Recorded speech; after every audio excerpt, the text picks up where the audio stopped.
Hey, ¿qué pasa, peña? La Isla de las Flores es un documental brasileño de muy corta duración. Apenas son 15 minutos en los que se rastrea el camino de un tomate desde su producción hasta que finalmente es consumido. El tema es que la hortaliza hace un viaje muy poco habitual.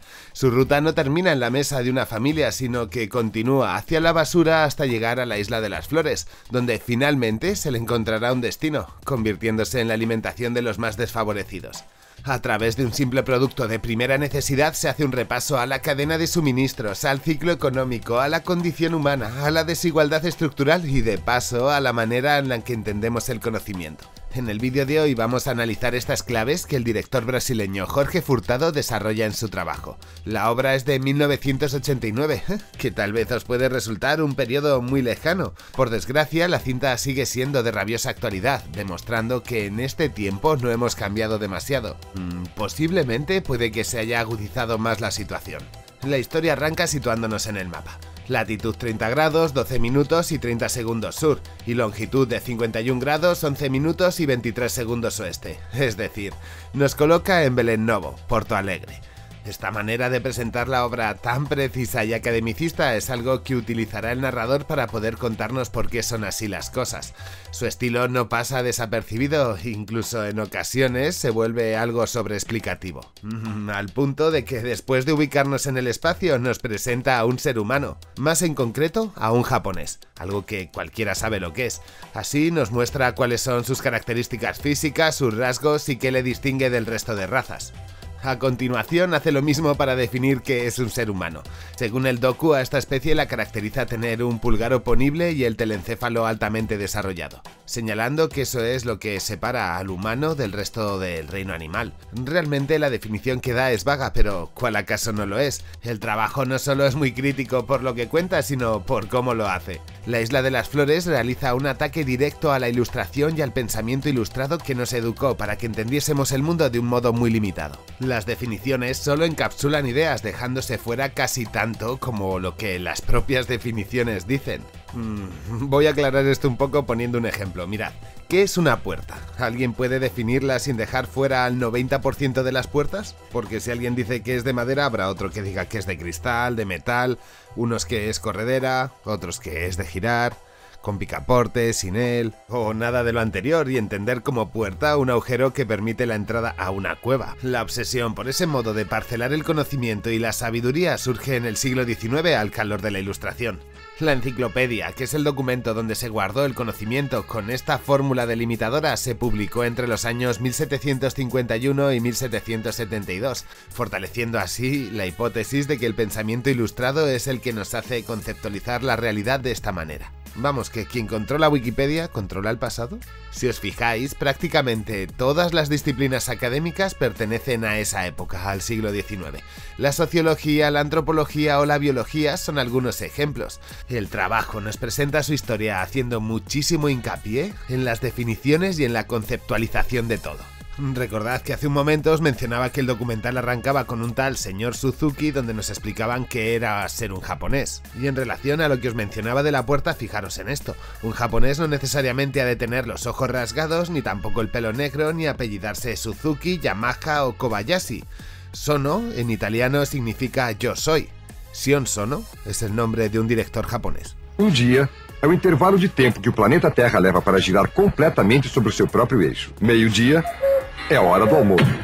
Estos absurdos categóricos en los que nos movemos es lo que el autor critica con su narración. Total, que normalmente en los análisis sobre la Isla de las Flores prácticamente todo el mundo pasa por alto el valor crítico de su narrativa, siendo además un ataque frontal a nuestro modo de conceptualizar la realidad.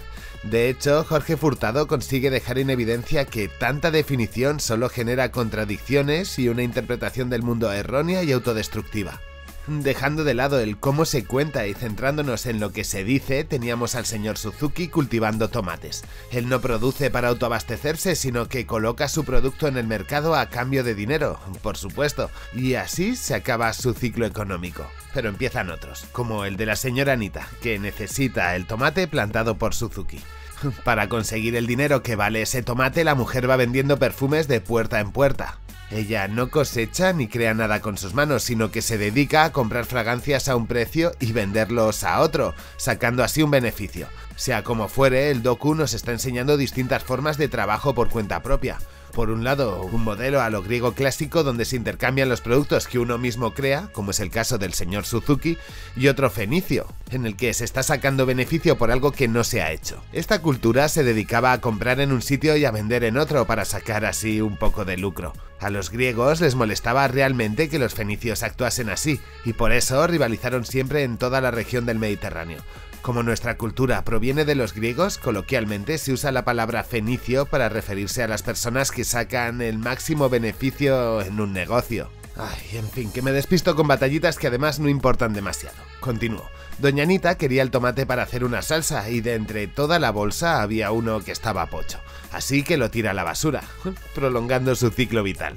Y finalmente acaba en la Isla de las Flores, dentro del terreno de un señor. Aquí podría volver al tema con el que arranqué el vídeo, el pensamiento ilustrado. La ilustración no solo parceló el conocimiento, también el terreno. Las tierras comunales que existieron históricamente y que alimentaban a las comunidades se privatizaron.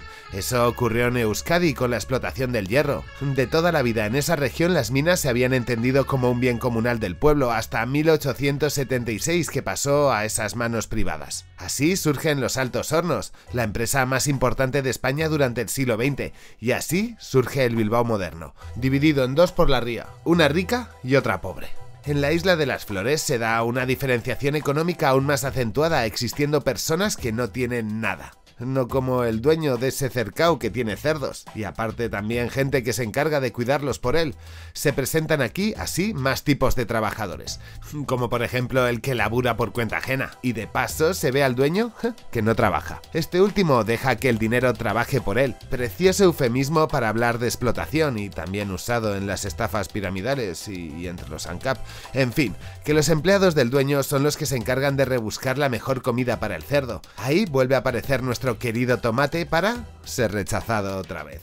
Y es que estos cuidadores del cerdo valoraron que eso no era bueno para un animal que digiere hierro, así que el tomate es considerado de nuevo no apto para el consumo y lo separaron del resto de cosas. Es entonces cuando entran en juego los pobres de la isla. Cada uno tiene 5 minutos para entrar en el terreno del dueño del cerdo y pillar lo que sea de entre aquello que los cuidadores del animal rechazaron, es decir, el tomate. Y ahora ya sí, por fin se ha completado el ciclo de vida de este producto. El ser humano, pese a considerarse superior al resto de especies, o por lo menos así se ha autodefinido, entra en la contradicción de que un cerdo esté antes que una persona en la cadena de suministros.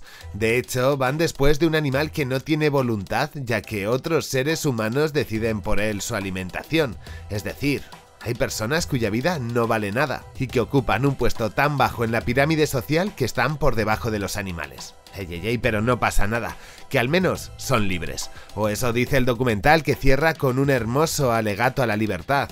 A mí siempre me ha rechinado esto un poco. Dirá que son libres, pero yo veo un montón de gente dependiendo de la caridad del Señor para poder sobrevivir. Es decir, son esclavos y sin dueño. El metraje está lleno de detalles que ponen de manifiesto lo bien trabajado que está el guión. Hay muchos recursos que vale la pena destacar. Por ejemplo, la ironía que se da de la suma entre lenguaje verbal y audiovisual. Mirad, aparecen algunos chistecitos como que cuando se pronuncia el nombre del agricultor suene una moto. Ya sabéis, el señor Suzuki. Por otro lado, hay juegos que cruzan la línea de la broma para volverse ataques férreos a nosotros mismos como especie. Tras explicar qué son los seres humanos y cuáles son sus derechos, menciona que un grupo de nuestra especie son los judíos. Solo que cuando los describe muestra imágenes del Holocausto, que yo no os voy a enseñar porque no quiero que me chapen este chiringuito. Ya sabéis, YouTube trabaja muy duramente para infantilizar a las audiencias. Total, que sin decir nada deja al espectador que reconstruya el mensaje y que piense sobre la condición humana. El vídeo, que arranca con un tono alegre y distendido, poco a poco va oscureciéndose hasta llegar el momento en el que entramos en la Isla de las Flores. A partir de ese instante la música cambia, se vuelve pesada y oscura.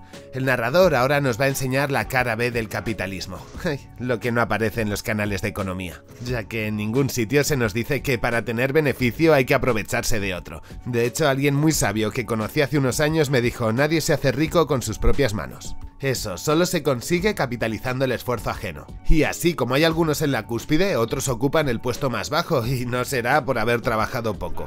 Esta gente son los invisibles, los que no aparecen en la prensa. Bueno, ¿qué digo en los medios? Estos no salen ni en las estadísticas. Si los desaparecen de las teorías del libre mercado es porque son, o somos, la demostración viva de que el modelo no funciona. Bueno, sí, pero para unos pocos, ya me entendéis. Y si dije somos es porque yo también busqué lo que doña Anita tiró. Y no siento vergüenza por ello. Lo que sí que me la da es formar parte de toda esta rueda. Imagino que al director, pues seguramente le enturbien como a mí estos pensamientos. Y por eso, lo que os decía, la melodía cambia y lo sigue haciendo hasta el último momento. Cuando se enfoca a un nadie, la guitarra eléctrica grita. Es un sonido agónico, roto y un alarido frente a la injusticia.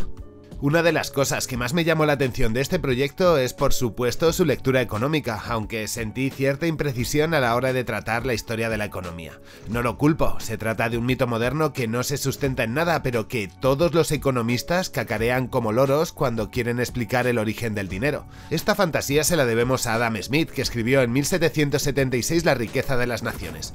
En ese ensayo, el autor inglés menciona que el trueque había sido la primera fórmula en las sociedades primitivas para administrar la economía, pero que se volvió ineficaz con el paso del tiempo debido a las propias limitaciones de ese método, que por cierto son varias. Existe una desventaja a la hora de intercambiar bienes que tienen un valor distinto, aunque más preocupante es la dificultad de encontrar a la persona ideal con la que intercambiar. Imaginaros esto, yo hago unos flamantes zapatos de cuero y quiero cambiarlos por huevos a un tipo del pueblo que tiene gallinas. Si él quiere mis zapatos, todo ok, pero ¿y si no? ¿Moriré de hambre? Y hay un escenario aún peor. Si ya hicimos una vez el intercambio, es posible que yo ya haya terminado de comerme sus huevos. Bueno, esto suena fatal.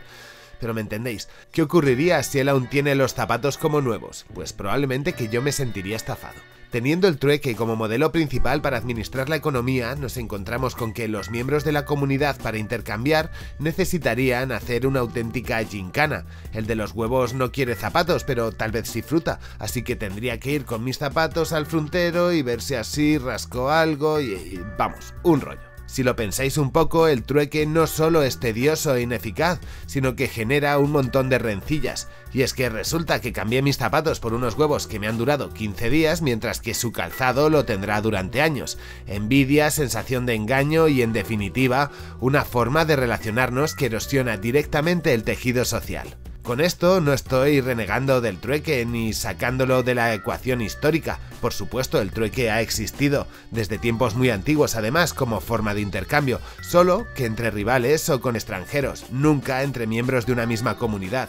David Graeber, en su libro En deuda, repasa los grandes estudios sobre la historia económica, siendo incapaz de encontrar un autor que ponga ejemplos reales de culturas o pueblos que utilicen el trueque de puertas hacia adentro. Bien es cierto que frente a la ausencia de moneda como la ocurrida en Argentina tras el corralito, se han dado situaciones en las que por necesidad se recurrió al trueque, pero no se trocaba entre productos, sino que se dejaban en un almacén y se intercambiaban por vales. Es decir, el trueque no es previo al dinero, sino un método que se utiliza cuando hay poca moneda.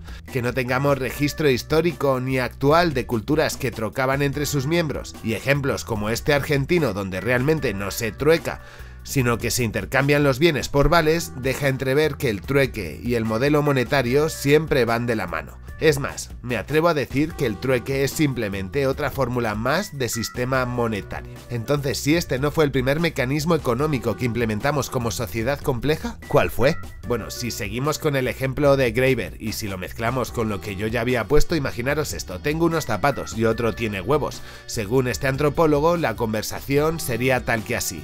Él diría, bonitos zapatos, a lo que yo le contestaría, ¿te gustan? Llévatelos.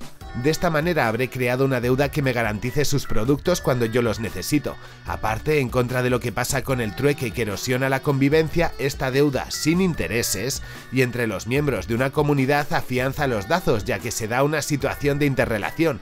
Quieres que al otro le vaya bien, porque así te irá bien a ti.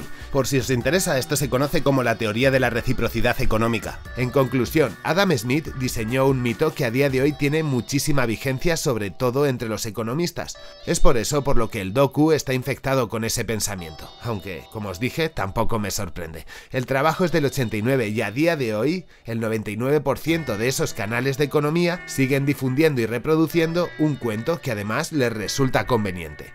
De todas maneras, creo que me estoy estirando con el tema y que me estoy yendo por las ramas. Si creéis que debo profundizar más en la historia de la economía, escribídmelo en comentarios y sacamos una colección de vídeos en el canal de Antropología en la Sombra. Quiero enviar mis saludos a Van512 y a Chochis, que son la peña nueva de Patreon, y de YouTube a Carlos Bemud, a Marce, a Gus, a Lucilí y a Lorenzo. Soy el Feo, estás en La Filmo y nos vemos en los vídeos.